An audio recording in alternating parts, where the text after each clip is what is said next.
महाराष्ट्र विधानसभा चुनाव को लेकर अब बस कुछ ही दिन बचे हैं। ऐसे में जहां चुनाव की तारीख नजदीक आ रही है तो वहीं इसी बीच राजनीतिक उठापटक भी तेज होती जा रही है। बता दें कि सभी पार्टियां जोरों शोरों से प्रचार प्रसार में लगी हुई है। ऐसे में ऑल इंडिया उलेमा बोर्ड ने महाविकास अघाड़ी को एक पत्र लिखकर सरकार बनाने के लिए समर्थन की पेशकश की है। जी हाँ, ऑल इंडिया उलेमा बोर्ड एमवीए के उम्मीदवारों का प्रचार करेगा, लेकिन उसके लिए उन्होंने एमवीए के सामने कुछ शर्तें भी रखी हैं। तो चलिए आपको बताते हैं कि क्या है वो शर्तें।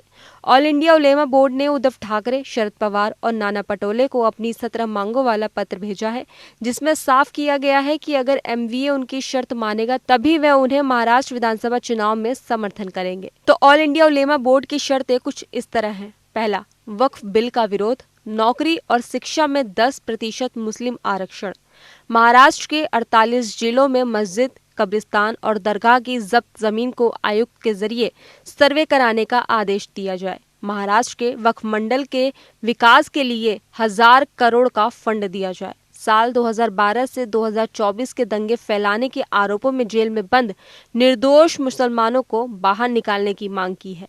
मौलाना सलमान अजहरी को जेल से बाहर निकालने के लिए एमवीए के 30 सांसद पीएम मोदी को खत लिखे। महाराष्ट्र में मस्जिदों के इमाम और मौलाना को सरकार हर महीने 15,000 रुपए देने का वादा करे।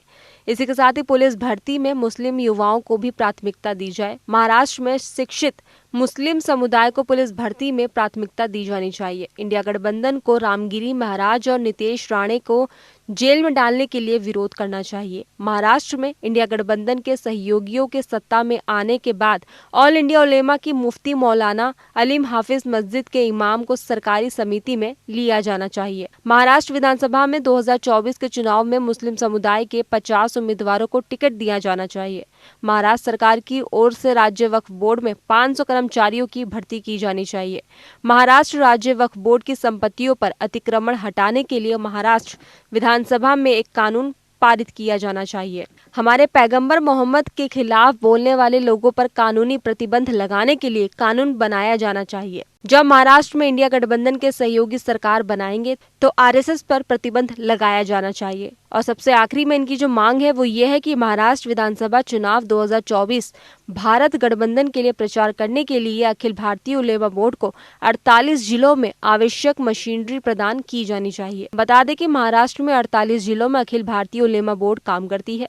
ऑल इंडिया उलेमा बोर्ड ने बयान में कहा है कि मांग को मंजूरी देने के लिए इंडिया गठबंधन के नाना पटोले, उद्धव ठाकरे, शरद पवार को आश्वासन पत्र देना चाहिए। तो वहीं अब देखना ये बाकी है कि क्या एमवीए वोट के लिए उलेमा बोर्ड का समर्थन लेती है, क्या उनके शर्तों को पूरा करती है। फिलहाल खबरों में बस इतना ही। बाकी देश और दुनिया की तमाम खबरों के लिए देखते रहिए दैनिक हिंद।